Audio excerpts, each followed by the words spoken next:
Now, in a longer recording, you're going to hear from me some of my outside the box, off the cuff perspectives on why there is hypocrisy in the modern church. And in reality, I think that there needs to be a kick the devil out of the church movement. And I don't just mean the Vatican, I don't just mean Rome. I'm talking about our local churches where they fail to call out the genocide, they fail to call out all the forms of racism, and they front. Some people might prefer the word LARP. They act like there's something that they're not. What I just did just now is go to the sixth church in my area, and in the longer podcast available at the Substack page, you will hear some of my experiences at the previous churches. I will just give you a brief background here. I went from one church to the other to the other. 5 churches in a single Sunday afternoon, because literally, folks, I move fast. And I don't just mean physically, mentally, and spiritually. I move fast in a number of different ways, right? So I can go in intuitively and take a look at the bumper stickers. If I see right-wing bumper stickers, if I see Punisher logos, if I see things of that nature, I know that it's not truly a church of God, okay? So I'll go in and I'll look for racial diversity, true racial diversity, not just whites, blacks, and Latinos, but true racial diversity, because if you think that those are the only food groups, for the archons that is, if you think that those are the only humans, the only forms of human expression that are worth a shit, right? You're not on the side of God, and you're not a man or woman of God, because there are other ethnicities other than those groups. And so I'm in a region of North America in which there are many people from many ethnicities, but a lot of these churches, right, there is racial segregation going on. And yet they say on the outside of their churches in some cases, right, immigrants are welcome here. And even though I'm not an immigrant, I've been viewed as an immigrant and with an immigrant last name, even though I was raised by a white family that leaned towards white supremacy, as if that would prepare me for the future. What a joke that is. So when it comes to the churches, the 5 churches in a single day, and then I'll get to my recent church experience, I noticed that, they're looking for followers. They're not looking for leaders. They're not looking to hear somebody's podcasts. And so I've sent some of my podcasts to some of these churches. They don't reply. I've sent emails talking to them about what I believe is coming with China and the need for the community to come together in prayer and preparedness in which it is truly inclusive. You see, the woke movement has actually taken the plight of true minorities, because true minorities are outside of the box of Black and Latino. In many areas in the U.S., they are the majority in some areas, right? And whites are the minority. But like I said, there's Asians, there's Central Asians, there's Southeast Asians, there's Middle Eastern, there's mixed race, right? So a lot of people, they talk about being inclusive, be they from a church or be they in the woke movement, like PCM TV, now called Open Signal, and they fail to actually show that they are truly inclusive. And some of them might just blame white supremacy or white people for the wars and the world's plight without taking accountability for all those people of color that have also picked up a gun and gone to the Middle East, into Afghanistan, Iraq, and other places, and have partaken in the blood drinking and slaughter. And yet they are not held accountable by their own people, let alone Antifa or the left. And so this is a travesty. When it comes to the churches that I visited, it went from worse to less worse to less worse, right? And I can go in with the spirit of discernment, which I have, and I can absorb the teachings of Jesus that they may say, but they fail to call out the true evil in this world. I'll go to another church, and they're talking about the lawlessness. And it's like, can you be more descriptive of the lawlessness that you describe? Can you call out Biden? Can you call out Trump? And a lot of people, because they don't want to disturb their own flock, they don't want to be political. Even that Sufi Muslim that I told you about, I sent him an email and told him, hey, check me out. I'm talking about the sun and major changes coming to the earth, just like you are, and the robot apocalypse, being arrested by the solar flare kill shot. No reply, just buy my book, right? I throw some questions their way, along with what book should I get out of yours that you think that I should start with, right? And he tells me, or his assistant tells me, A Timeless Reality, by the way, is the name of it. I am going to get it. But they don't want to talk to me. And some of the messages that I left on his page were deleted. And either it was Google or YouTube or their assistants themselves. So when I put out my name, Alex Ansary, in the comment section, for whatever reason, right, maybe AI has it programmed to where when people put in that info, the comment is seen as spam. And so with regards to the sixth church, I'm at Starbucks today, where I recorded today's video. First video that I did in public in years. And I see the sign, right? Immigrants are welcome here. And even though I'm not an immigrant, maybe they have like a true sense of diversity there where I can talk about what I see coming to ethnic minorities in the future in light of what's happening with Israel and Hamas and the rise in hate crimes.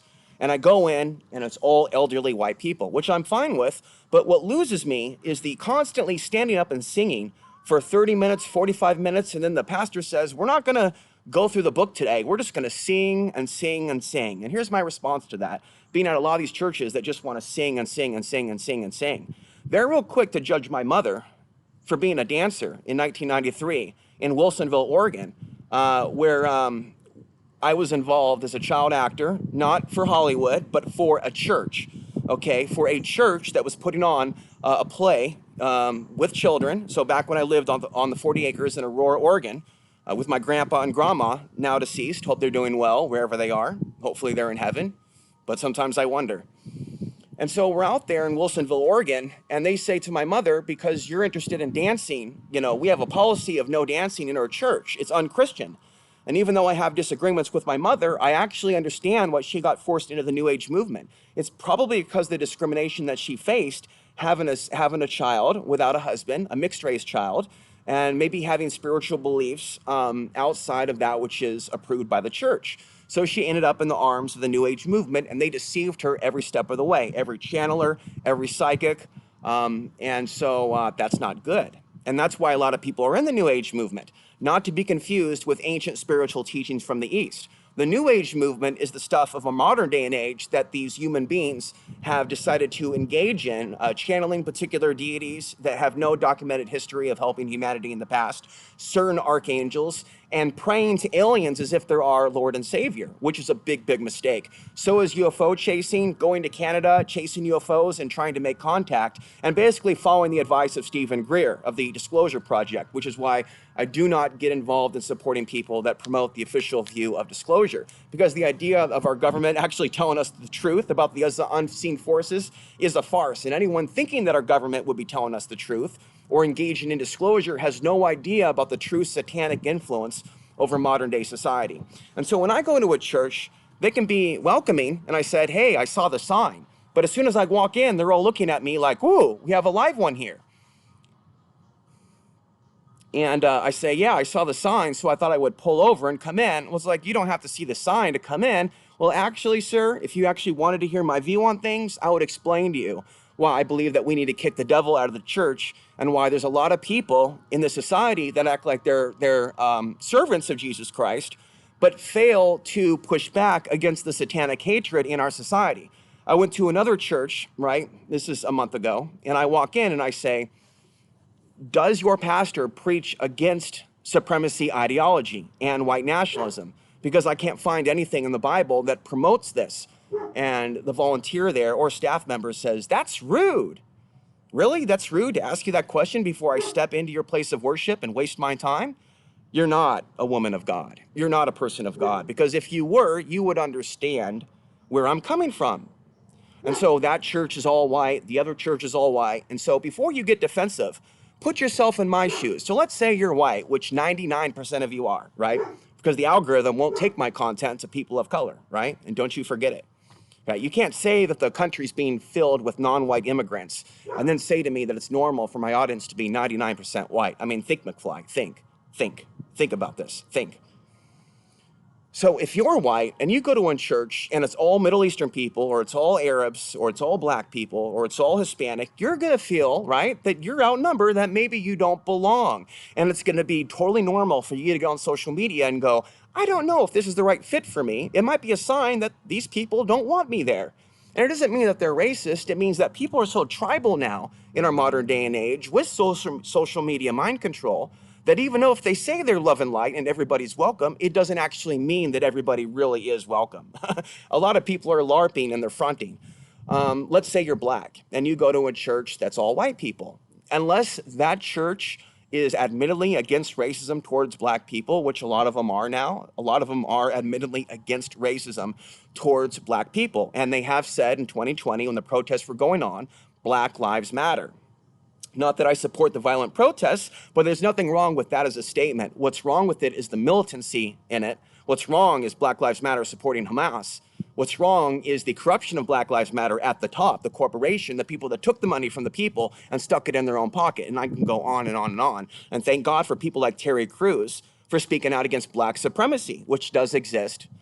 And you can hear my podcast on that on my YouTube channel and at my Substack page. And so it's totally normal for black people and white people to go into a church and go, this doesn't feel right for me because my demographic isn't represented. So even though I keep hearing about the invasion of America, not the Chinese Russian one that's coming, that will be likely involved in human trafficking of Caucasian women or white slavery, we actually hear about this brown invasion. And yet everywhere I go in America, I'm the only person like me.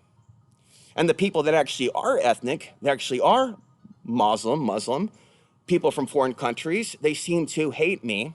When I send them my videos, when I go to their Facebook pages, Afghan culture, this and that, and I send them my video on anti-Themism, instantly I'm blocked. When I go to my father's page and attempt to talk to his people, right, that bear a similar last name as me, when I message Timmy Ansary, a world-renowned famous author, when I message Zoe Ansary, right, half Anglo, half white, with 11 million likes on her TikTok, because she's just showing her gorgeous beauty. She's a distant cousin, folks, not even directly related to me. And her dad and my dad were friends, and her dad came to my dad's aid, so I was told, in times in which my dad was harmed by police and the system. And so it's hypocritical for my dad and others to talk about the persecution that they face, but to treat me like a conspiracy theorist because I call out the world government. It's also super hypocritical for them to also post about China and the one world government that's coming, as my father did one day, and still see me as a conspiracy theorist. And when I was young, folks, I did hear my father speak negatively about blacks, Jews, Hispanics, and maybe even Asians. And so it's hypocritical for him and others to act like they're victims and act like they're scared of what's coming and act like progressives will save them when progressives and people on the left have their own white supremacy and hatred. Because if they didn't, they wouldn't stop with Black Lives Matter. They would push their own version of the All Lives Matter meme that actually means something.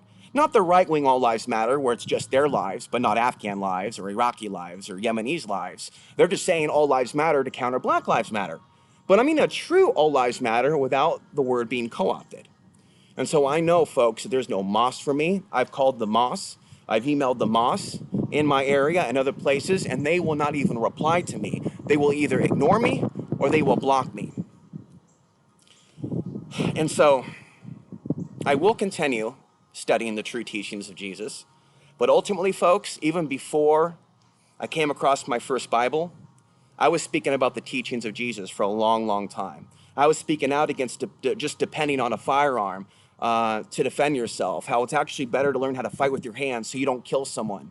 I was speaking up for women's rights in a true sense, not a neo-feminism sense, but a true sense based in equality, not oppressing women, but also not putting women above us, which a lot of Portland women are of that mindset. Aaron sent me a message. He's in Portland, I think. And he says that the women in Portland are so into the dark feminine attitude that they act like by being a man that you've committed some sort of original sin. By being born male, that you are naturally evil. And without a doubt, that may have played a role in why certain people left me out in the street when I deserved, I repeat, I deserved to have housing. So maybe it's a godsend that I'm not in Portland, Oregon anymore, even though I miss it.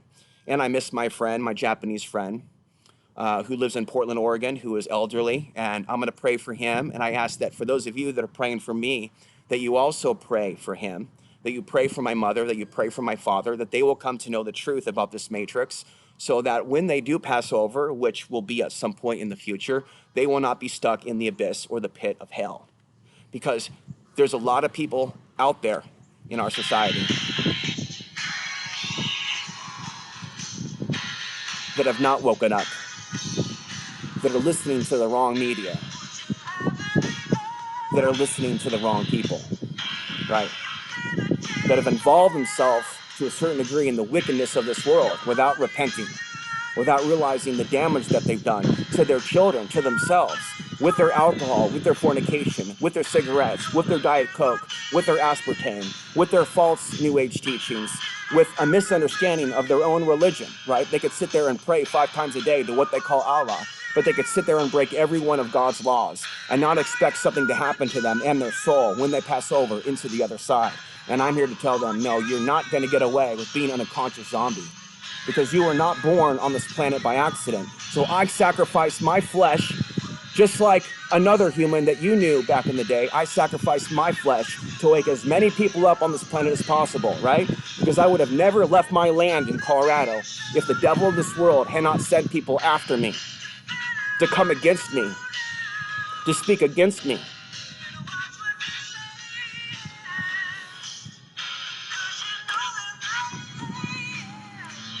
So I pray for you that you will know the true light of this world, that you will turn away from darkness, and that you will understand that I have been trying to help you this entire time, right? So there's ways that you can volunteer to help my word get out there. There's ways that you can volunteer and spread the message, taking my links and sharing them on social media, donating to my work if you feel called to, offering to help edit one of my future books that I might be writing, and making sure that when I pass over to the other side, that my message and teachings will not die with me. It will be in your hands, America.